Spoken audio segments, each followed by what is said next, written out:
Now, the number of unemployed people who are actively looking for jobs has fallen sharply in the country due to national lockdown to limit the spread of the coronavirus pandemic. Now, as a result, the official unemployment rate, which is a sample of the number of people who are looking for employment, has fallen sharply from 30.1% in the first 3 months of the year to 23.3% currently. Now, there were 4.2 million people unemployed in the second quarter, compared with 7.1 million unemployed people in the first quarter.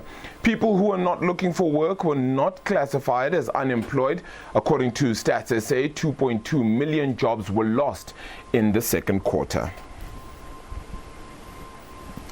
So very quickly now, we do have the Statistician-general Risenga Maluleke joining us on the line as we get to unpack these numbers a little bit more. But before we get to the SG then, SG, just to perhaps clarify, I'm going to try and explain just a little bit. There seems to be an uproar, of course, with regards to the number, even notions of lies and the like, etc., to your office.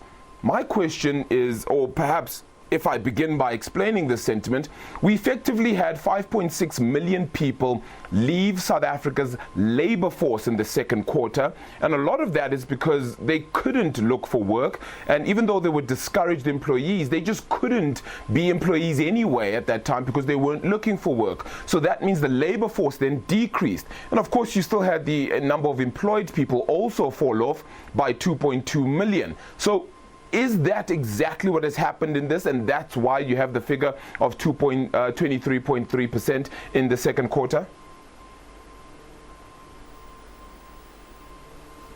Firstly, Arabile, let's understand unemployment, and these are guidelines that come from the ILO, International Labour Organization, is that for someone to be considered to be unemployed, they should indeed not be having a job and be actively looking for employment, and should be able to take up employment should it be available.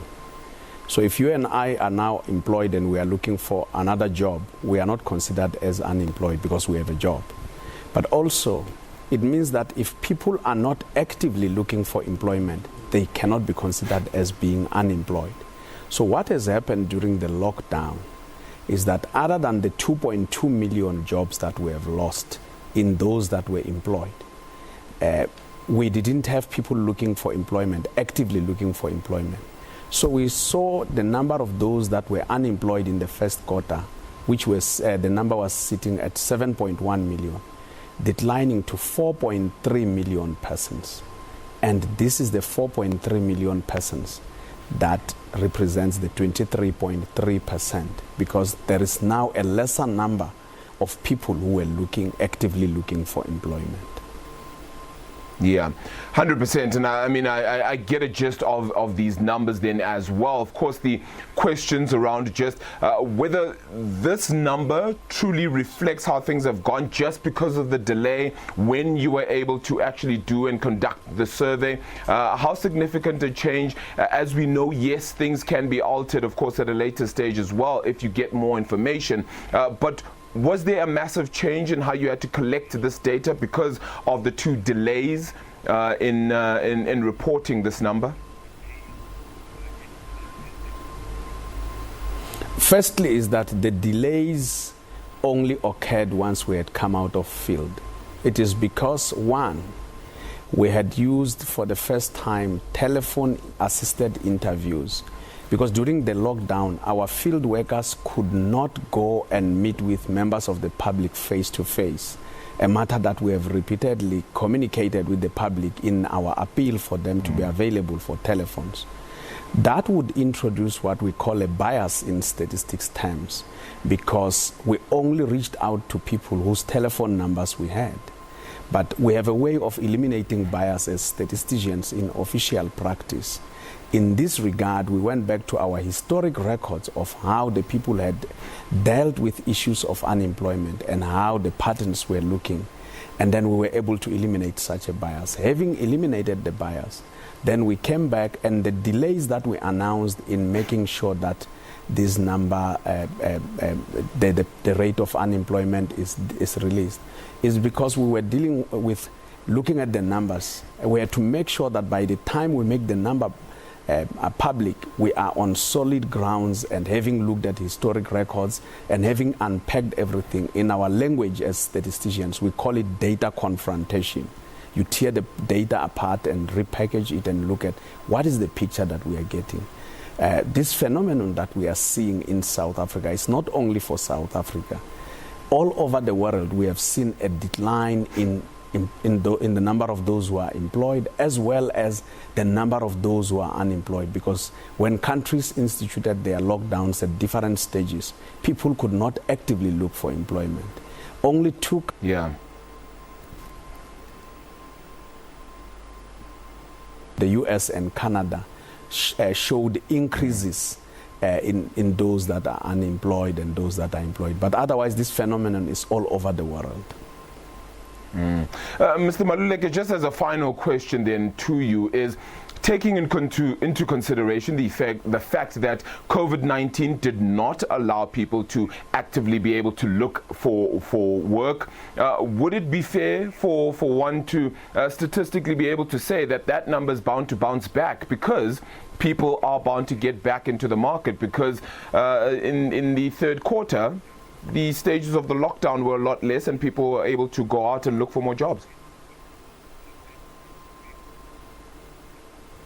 Firstly is that we have seen a number of people who moved from being employed and being unemployed moving to what we call not economically active. Actually, in the not economically active, we even saw discouraged work seekers going to other non-economically other not economically active, which saw a movement of 5.2 million persons from all categories to a space of other not economically active. Having said so, with the lockdowns being lowered now to lower alert levels, we are seeing people moving back into their normal life, including on matters employment. And indeed, our job as statisticians is to measure what happens in society. Now we will go and measure and come back. And I'm saying this, Arabile, because there was a lot of speculation that unemployment would rise very high in this quarter. And what we have seen is because people didn't look for employment, unemployment actually went down as an unemployment rate. So in this regard, once we have measured, we will come back. But certainly the behavior of people in the public space will actually play out in the unemployment rate that we will come back with once we have measured. Yeah. All right. Mr. Maluleke, thank you so much for the time. Really appreciate it. The SG there at Stats SA, Statistician-general Risenga Maluleke, joining us via video link there. Appreciate your time. Our very own Thandeka Gqubule-Mbeki as well joins us now, economics editor at the SABC, joining us to get a hold of these numbers. Thandeka, you got a word and got to hear then from Mr. Maluleke. Does the explanation fit the description of South Africa's economy at present? I think that he has also explained, that is Mr. Maluleke has explained the constraints suffered due to the lockdown conditions in collecting data, as is traditionally the case, that the instruments that they normally use to construct the quarterly labor force survey were severely constrained, and they were unable to use the instruments that they normally use. But I was in a discussion earlier last week with the former Statistician General, who expressed dire concern about the quality, the deteriorating quality of data collection in the country. And he expressed concern about the earlier problems of money at Stats South Africa, as well as the constraints that would have been experienced naturally due to the lockdown conditions. But I think that this is a under-targeting of the actual situation of unemployment, but it will have to be viewed as a statistic against other statistics. It's interesting that the Statistician General mainly emphasizes the role in the figures played by disappointed job seekers, but these figures will have to be read alongside the figures of those people who applied for the UIF, Arabile, as well as the liquidations and other figures. The poverty figures also are going to be affected downwards, as well as other indicators like the Gini coefficient will be found to have widened. It's only against is the composite picture, once all those figures come in, that we will be able to assess the true impact of this deep COVID-related economic contraction on the labor force and the patterns thereof. But Arabile, it's very important to note a recent report by UNICEF and Save the Children, which indicates that the deep contraction experienced throughout the world has plunged over 15 million children and households into dire poverty, and that governments across the world are going to have to use all the arsenal in their toolboxes of monetary policy and fiscal policy to really muscle in against that, those effects on society. Arabile, you can imagine a society, especially in the black community or among women and among youth, that has too many people who are unemployed, unable to provide for families, that it'll lead to a lot of social dislocation, social dysfunction, and we need to ask, indeed, at that point, whether our society is viable at all. Yeah, Thandeka, is there any point then in using the narrow definition of unemployment at 23.3%? Surely a much clearer picture of where South Africa sits is 42%, which is the expanded definition? I find the expanded definition far more useful. As somebody who covers this economy day in, day out, and we, you and I and our colleagues prepare packages for South Africans to understand the exact impact of joblessness in this country, I find that the expanded definition of unemployment is far more useful to work with for social, political and economic planning purposes, as well as for journalistic purposes. Yeah, just very finally as well then, I mean, we head into the third quarter where things began to open up ever so slightly. You're going to get invariably a lot more people looking for jobs, which is the figure that has really been changed a lot in this data point. So the figure of unemployment at that point then surely is bound to go a little bit higher.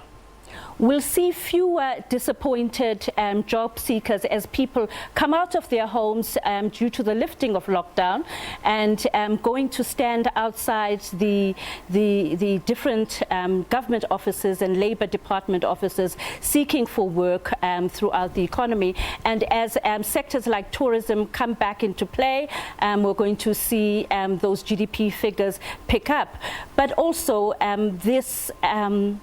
the contraction has been so devastating that in the absence of an economic recovery plan that is announced very soon, standing still is like moving backwards, and the delays are economically costly in and of themselves, Arabile.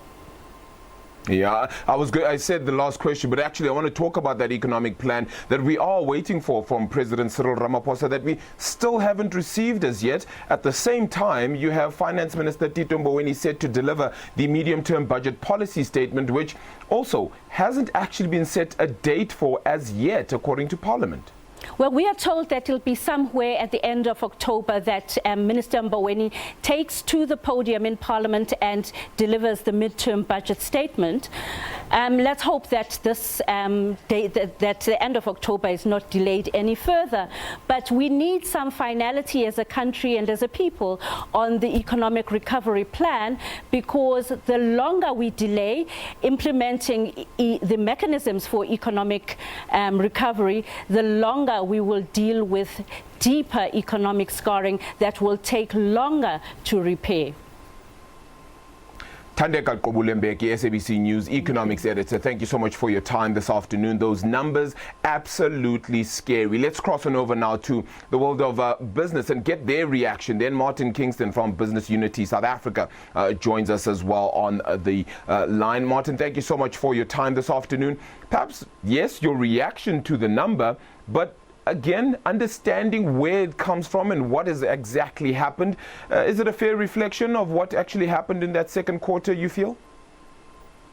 Well, I think you need to look at the picture in the round, Arabile, as both Thandeka and the Statistician-general said. In truth, the amount of people who are not economically active has increased, and that is really the benchmark we need to use, to 42%.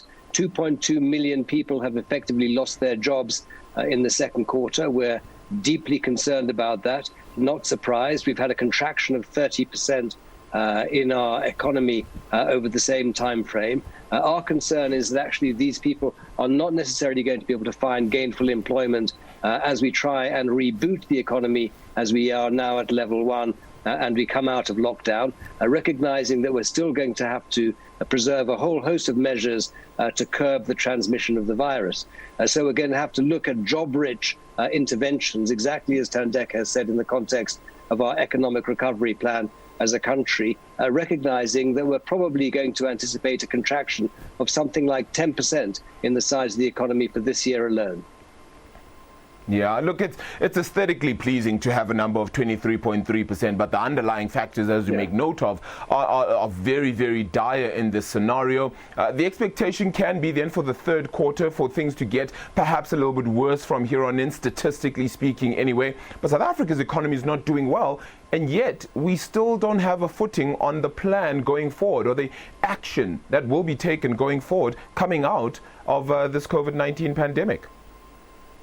Well, Arabile, we have actually been working as Business for South Africa extensively with our social partners, with government, civil society, and with Labour to try and ensure that we can put in place the interventions that are necessary to turn around the economy and to embark upon a very sustained level of inclusive economic growth that can address the need to absorb not only those who are currently joining the ranks of the unemployed, but those who are already not in active employment as quickly as possible. And that means that we're going to have to take difficult decisions as a country, embark upon fundamental structural reform. We're going to have to live within our means. We're going to have to prioritize our expenditure accordingly. That plan has been debated at length within NEDLAC amongst the social partners. It's now sitting in front of Cabinet, as indeed the President has announced. We hope it's going to emerge very soon. None of that, by the way, prevents us from embarking upon the work that needs to be done to try and revitalize the economy as quickly as possible, recognizing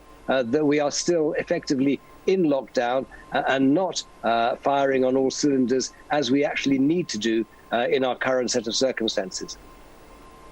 Yeah, the difficulty, I suppose, now, though, is trying to convince the world that we're not just open for business, that even though everybody's finances are a little bit tight across the globe, the investor community should invest what little they have on an economy that is now going to focus still on a state airline. When you have the jobs scenario that is sitting where it is right now, our focus seems to not be where it should be, and that could be a problem for us in future, couldn't it? Well, we have said that we need to prioritize ruthlessly. We need to ensure that the SOEs that are retained are fit for purpose, appropriately capitalized with the right type of management and board and governance structures, and have a strategic role to play. Now, as business, we have said that we don't believe that the state airline is necessarily the right recipient of that funding, particularly at a time when we are very limited in terms of our access to capital as a country, and we need, therefore, to determine where we spend every single rand. The government has said that it's going to be achieved in a fiscally neutral manner, but that means, of course, that other departments, other potential recipients of that funding are going to suffer accordingly and see their own receipts diminish as a consequence. And we need to be able to demonstrate, as you say, to both domestic and international providers of capital, both depositors and investors, that their savings are being properly utilized in support of that economic recovery plan when we've got very limited resources as a country. And we're going to have to determine which of the state-owned enterprises we focus our efforts on.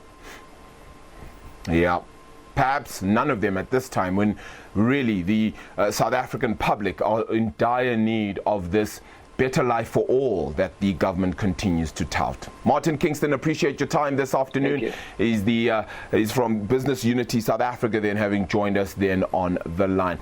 Let's head on over now to Braamfontein. We're going to continue our coverage here of these jobs numbers. Falling to 23.3% is the unemployment rate from 30.1%. So that's a 6.8% fall. And one of the ways South Africa got to perhaps help itself out when the lockdown hit back in March was that the UIF saga came into form. What the president announced was a better way for the unemployment insurance fund to try and help all those that were struggling, whether it be job-wise, whether it be temporary or full-time departure from their joblessness. So let's chat now to my colleague Mbalenhle Mthethwa, who is in Braamfontein, to give us a little bit more on this one. Mbalenhle, it was a measure that was aimed at trying to cushion the blow somewhat. By the looks of the amount of people outside the UIF offices out in Braamfontein, does it look like it helped?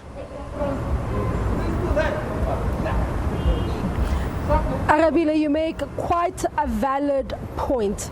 You know, what's happening in the pictures and the images that we see, the long queues outside the Labour Department, at various Labour departments in the country, beg the question, were these measures effective? And when you talk to a number of people who talk to you and tell you their stories about how they lost their jobs and how COVID-19 was cited as part of the reason for their retrenchment and companies closing down and some of them restructuring, it begs the question, were these measures in fact effective? We've seen people, I mean, the last time I was here, there was a group of 500 people who had just lost their jobs, who were lining up outside here, the building you see behind me, and also just across the road, where people had actually resorted to go to a political party to try and get it to intervene. These were security guards who had worked for PRASA and who had missed an opportunity to be insourced when PRASA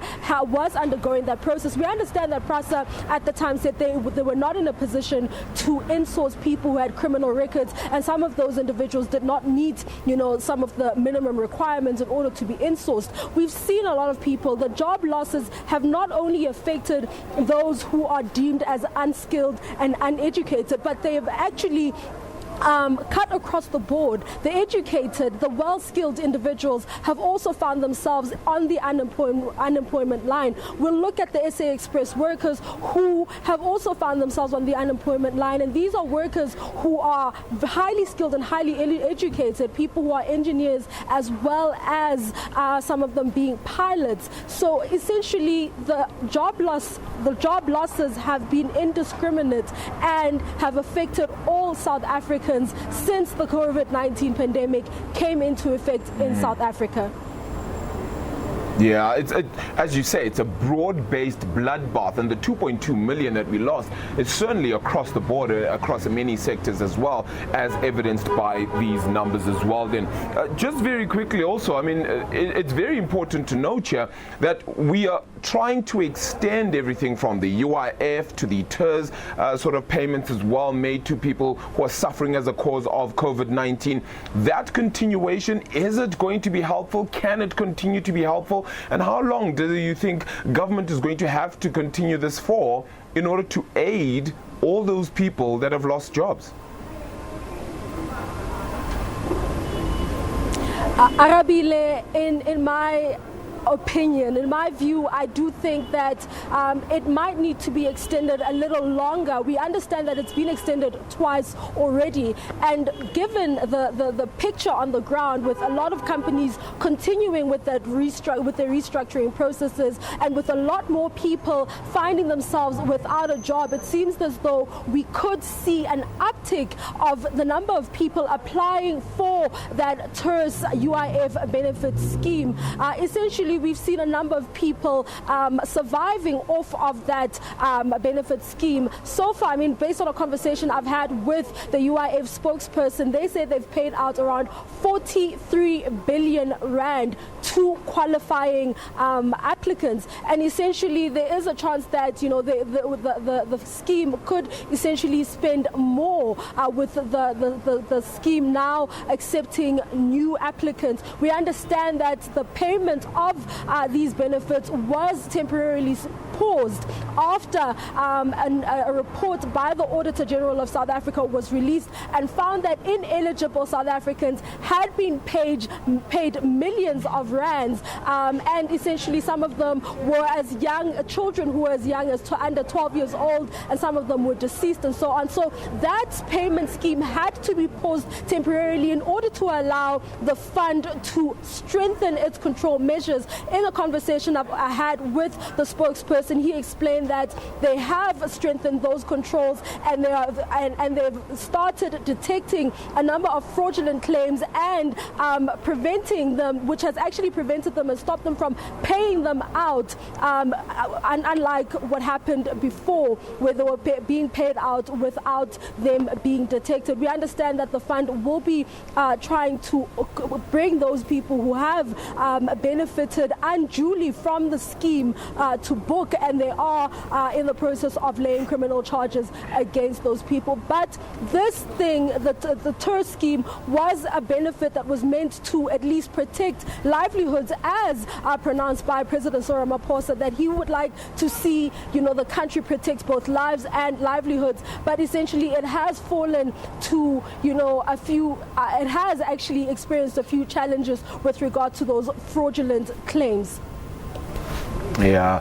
Mbalenhle Mthethwa, appreciate the time though, out in Braamfontein in the city centre of Johannesburg here, outside that UIF line there, and as you can see, continues to have streams of people around it. Thank you so much for your time there. Of course, the continued story of this job situation continues.